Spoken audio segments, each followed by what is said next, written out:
हरिओम.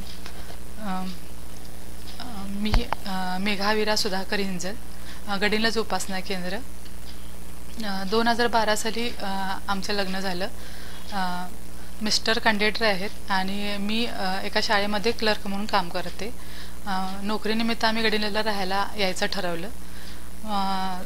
त्यावेळी आम्ही घर शोधत असताना आम्हाला बापू परिवारातील श्री आनंदसिंह पाटील सरांचं घर भाड्याने मिळाले. आम्ही तिथं राहायला लागलो. जॉब सुरूच होता. 6 महिने गेले. सर दररोज आम्हाला एक बापूंच्या विषयी अनुभव सांगत होते.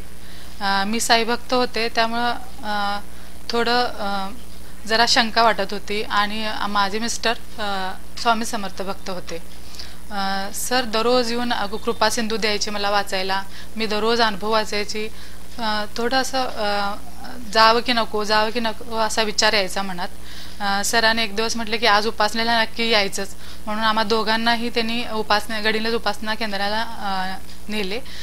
उपासनामध्ये बसल्यानंतर ते स्तोत्र पठण वगैरे बापूंच्याकडे बघून मला साई भेटले आणि त्यांना स्वामी समर्थ भेटले असं वाटलं. तेव्हापासून आमचा दृढ निश्चय झाला की आम्ही वेगळ्या भक्तिमयाच्या वेगळ्या म्हणजे ज्या वाटेवर आहे त्या आम्ही योग्य वाटेवर आलो.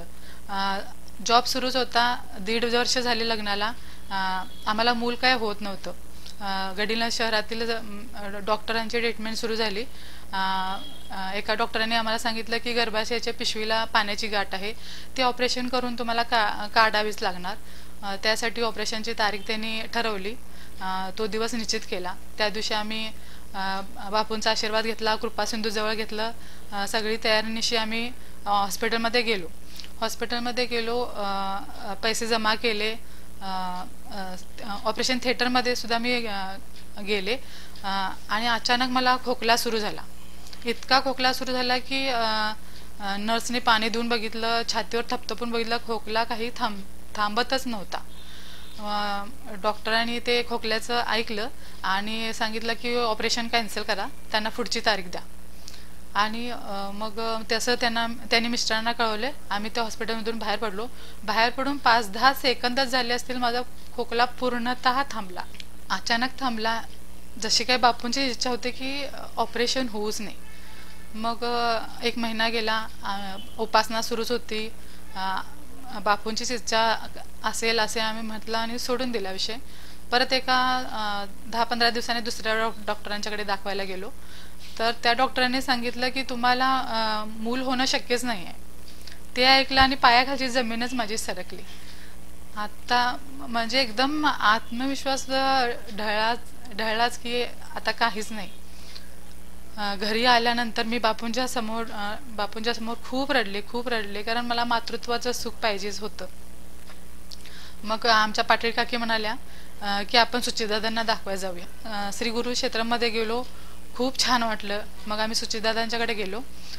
सुचितदादांनी डोक्यावर हात ठेवला आणि नाडी परीक्षण केले. नाडी परीक्षण केल्यानंतर मला म्हणाले, बाळ तू जगाचा विचार कशाला करतेस, आणि बाळ तुला होणारच हे 100% आहे. त्यांचे हे वाक्य मला असं वाटलं की मला आता बाळ होणारच हे निश्चित झालं आणि मला अत्यानंद झाला. तो दिवस मी विसरू शकत नाही. आणि आम्ही तिथून मग सगळे आशीर्वाद घेऊन घरी परतलो. उपासना सुरूच होती. अशीच 3 वर्ष गेली आणि 3-4 लग्नाला 4 वर्षानंतर आम्हाला बाळ झालं. कन्यारत्न झाली. फक्त आणि फक्त बापूंच्या आशीर्वादामुळे. आणि ते 9 महिने सुद्धा मला बापूंनी कोणताही पदार्थ खाऊसा वाटला की स्टाफमध्ये तो पदार्थ मला मिळायचाच खायला. ते कुठलाही असू दे. मी बापूंच्या समोर असे म्हणले की बापू आज मला पालक पनीर खायचे, तर तो ऑफिसमध्ये स्टाफ मेंबरच्या डब्यात नक्की असायचंच. खूप छान वाटायचं. आईकडे सुद्धा मी जेवढा हट्ट केला नसेल किंवा मिस्टरांच्याकडे जेवढा हट्ट केला नसेल तेवढा मी बापूंच्याकडे केलाय आणि तो बापूंनी माझ्या पुरा केलाय. हरिओम. अंबज्ञ बापू.